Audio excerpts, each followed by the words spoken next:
Education একাডেমির পক্ষ থেকে সকল ছাত্র ছাত্রীদের শুভেচ্ছা ও অভিনন্দন। আজকে আমরা অষ্টম শ্রেণীর 4.1-এর 1 নম্বরে সূত্রের সাহায্যে বর্গ নির্ণয় এই চ্যাপ্টারের অঙ্ক করব। আমরা এর আগের পাঠে আমরা ক থেকে বর্গের জ পর্যন্ত করেছিলাম, আজকে ঝ থেকে আডুবঙ্গ গ পর্যন্ত করব। বর্গের জ নম্বর অঙ্কটা আমরা দেখি, এখানে আছে -xyz abc এর হোল স্কয়ার। হোল স্কয়ার কেন দিয়েছি? আসলে এটা সূত্রের সাহায্যে বর্গ নির্ণয় করতে বলছে। আমরা সূত্রের সাহায্যে বর্গ নির্ণয় করতে হলে আমাদের দুইটি সূত্র খুবই গুরুত্বপূর্ণ। a প্লাস b এর হোল স্কয়ার সমান a square plus 2ab plus b square, আর একটা সূত্র রয়েছে আমাদের a মাইনাস b এর হোল স্কয়ার সমান a square minus 2ab plus b square. এই দুটো সূত্র দ্বারা আমরা সূত্রের সাহায্যে বর্গ নির্ণয় করব। আমাদের জ নম্বর অঙ্কটা আমরা বর্গ দিয়েছি, অঙ্কটা উঠানোর পরে এখন যেহেতু আমাদের প্রথম সংখ্যার বাম পাশে একটা মাইনাস সাইন আছে, এখন আমরা মাইনাস সাইনটা কমন নিয়েছি। কমন নেওয়ার পর কি হয়? এই মাইনাস সাইন কমন নিলে এক্স ওয়াই জেড লিখেছি এবং মাইনাস আর মাইনাস যে প্লাস এবিসি এর উপরে সেকেন্ড ব্র্যাকেটের উপর এ স্কয়ার, সেকেন্ড ব্র্যাকেটের উপর এ স্কয়ার মানে এই মাইনাস সাইনের উপরে এ স্কয়ার, দুইবার মাইনাস সাইন গুণ করলে প্লাস হয়। তাহলে আমরা x Y Z A plus B A B C এর হোল স্কয়ার সূত্রে পড়েছে। তাহলে আমরা লিখতে পারি এ স্কয়ার প্লাস সূত্রের 2, এটাকে বলে সূত্রের 2 আর এটাকে বলে এ, এক্স ওয়াই জেড মানে এ, সূত্রের 2 A B plus B square. পরে আমরা এটা ভেঙ্গে ভেঙ্গে করেছি, এক্স এর উপরে স্কয়ার, ওয়াই এর উপরে স্কয়ার, জেড এর উপরে স্কয়ার করেছি। তারপর কি আছে? 2x 2abc সাথে লিখছি, 2 পরে abc লিখেছি, তারপরে xyz। তারপর আমরা এটা ভেঙেছি a square b square c square. আমাদের বর্গের জ নম্বর অঙ্ক কমপ্লিট হয়েছে। ইউ দাগের অঙ্কটা একই রকম। ইউ দাগের অঙ্কটিতে আমরা যেহেতু মাইনাসের রয়েছে, মাইনাসের সূত্র পড়েছে। মাইনাসের সূত্রটা আমাদের এখানে দেওয়া আছে a square minus 2ab plus b square, এটা হচ্ছে মাইনাসের, এই যে মাইনাসের সূত্রটা আমাদের দেওয়া আছে a square minus 2ab plus b square, এটা হচ্ছে মাইনাসের সূত্র। এখন এটা আমাদের a স্কয়ার, এটাকে আমরা a ধরছি, এই প্রথম সংখ্যাটাকে a, দ্বিতীয়টারে b। কি হয়? a square minus 2ab plus b square. তারপর আমরা ভেঙে ভেঙে এটা করেছি, যেরকম এর উপরে স্কয়ার পাওয়ারে 2 এর 2 4, 3 2 6, তাহলে a to the power 4 x to the power 6, তারপর 2a square b square x cube y 4। এখানে আমাদের x কিউব 3টে x আছে, x কিউব লিখছি, y আছে পরে 4টা, y টু দি পাওয়ার 4। তারপর দেখো 2 2 4 আর 4 2 8, b to the y to the power 8। এটা আমাদের ইও নম্বর। ক নম্বরের অঙ্কটা তোমরা লক্ষ্য রাখো, দেখো 100 এইটা আছে। যদি সূত্রের সাহায্যে বর্গ নির্ণয় মানে তুমি সূত্র দিয়ে তোমাকে অঙ্কটা করতে হবে। তাহলে 108, 100 প্লাস 8 লেখা যায়, এর উপর স্কয়ার। তাহলে এটা কি প্লাসের সূত্র পড়ছে, a square plus 2ab plus b square.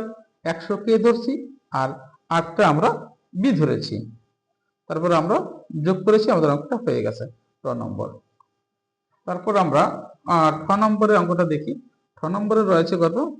আমাদের ঠ নম্বরে দেখো 606, 606 আমরা ভেঙেছি, 600 যোগ 6, তাহলে এই প্লাস সাইন মাঝখানে প্লাস সাইন মানে প্লাসের সূত্রটা পড়েছে, a square plus 2ab plus b square.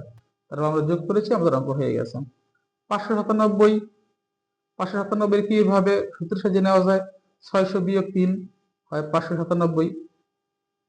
তাহলে এটা মাইনাসের সূত্র পড়ছে স্কয়ার মাইনাস সূত্রের 2ab প্লাস b স্কয়ার। তারপর আমরা এটা 600 এর উপরে স্কয়ার মানে 6 6 36, এখানে 2টা শূন্য হলে 4টা শূন্য দিতে হবে। তারপর আমরা অঙ্কটা যোগ বিয়োগ করেছি, আমাদের অঙ্ক হয়ে গেছে। দেখো এই ড নম্বর অঙ্কটা খুবই গুরুত্বপূর্ণ একটা অঙ্ক। এখানে a minus b plus c, আমি a মাইনাস b রে a ধরছি আর প্লাস c রে b ধরছি। লেখা যায় a স্কয়ার প্লাস এই প্লাসটা আমি এখানে ব্যবহার করেছি, যাদের সূত্র করেছে এ স্কোয়ার প্লাস 2a, একটু a মাইনাস বি হচ্ছে a আর c হচ্ছে b, 2ab plus b square. আবার এখানে দুইটা সূত্র পড়ছে, a মাইনাস b এর হোল স্কোয়ার, তাহলে লেখা যায় a square minus 2ab plus b square. তারপর এই জায়গায় দেখো আমরা এটা কিভাবে করছি, 2 লিখেছি আর সিটা 2 এর জায়গায় আছে, 2c হয়েছে। তারপর a মাইনাস b লিখছি প্লাস c স্কোয়ার। পরে এখানে যা আছে আমি তাই লিখছি, এখানে 2c লাগে এ গুণ করলে 2ac হয়, এই প্লাস এই মাইনাস, প্লাস এ মাইনাস 2bc সাজাই লিখছি আমি, তারপর c স্কোয়ার। এটা 10 নম্বর অঙ্ক। এখন আমরা যাব মূর্ধন্য অঙ্কটা। দেখো x প্লাস b প্লাস 2 এর হোল স্কয়ার, মানে একটা সূত্রের সাহায্যে বর্গ নির্ণয় করেছি। তাহলে আমরা x প্লাস b এটাকে ধরছি আর 2 রে আমরা b ধরছি। তাহলে a স্কয়ার প্লাস সূত্রের 2, তারপর আমরা এই এটা লিখেছি, তারপর b প্লাস b স্কয়ার, তারপর আমরা এটা সাজিয়ে লিখেছি। সাজিয়ে লেখার পর আমাদের হয়ে গেছে অঙ্কটা। দেখো এখানে এই 2 এর জায়গায় 2 আর এই 2 আর 2 গুণ করলে 4 হয়। তারপর x প্লাস b নিয়েছি, তারপর আমরা সাজিয়ে লিখেছি। দেখো এখানে 4ax প্লাস 4b প্লাস 4। আবার 3 নম্বর অঙ্কটা একই রকমের। দেখো 3 নম্বর xy plus yz minus zx, xy plus yz, এখানে এটাকে আমরা a ধরছি, এটা আর zx কে b ধরছি। তাহলে মাইনাসের সূত্র পাচ্ছি কিন্তু এই যে a স্কয়ার মাইনাস 2a এই b 2ab plus b square. তারপর দেখা যায় এখানে এটা আবার সূত্রে পড়ছে, প্লাসের সূত্রে এটা এ ধরছি, এটা বি ধরছি, এ প্লাস বি হলো বর্ষের সূত্র এ স্কয়ার প্লাস সূত্রের 2 এর এই A B plus B square. তারপর আমরা গুণ করেছি, হয়ে গেছে। তোমরা দিকে লক্ষ্য রাখো। তারপর শুধু সাজিয়ে লিখেছি। 6 নম্বর অঙ্কটা 3p plus 2q minus 5r, এর উপরে একরকমের এই অঙ্ক আমাদের। এখানে দেখো এটাকে আমরা 3p প্লাস 2q এটাকে আমরা a ধরছি, এটাকে b ধরছি। তারপর a স্কয়ার মাইনাস সূত্রের 2 এই a b plus b square. আবার এটা আবার সূত্র পড়ছে, দেখো 3p প্লাস 2q এর উপরে স্কয়ার, এটা আবার প্লাসের সূত্র পড়ছে a স্কয়ার প্লাস 2 এই a এই b 2ab plus b square. তারপর এই 5r আর 2 5 দুগুণ 10 গুণ করেছি, এইটা পরে এই জায়গায় লিখেছি। পরে দেখো 5 5 25 আর স্কয়ার। তারপর আমরা সাজাই লিখেছি, আমাদের হয়ে গেছে। তোমরা নিজের একটু চেষ্টা করো, পরবর্তীতে ভালো করে বুঝাবো। সকলকে ধন্যবাদ, শুভেচ্ছা ও অভিনন্দন।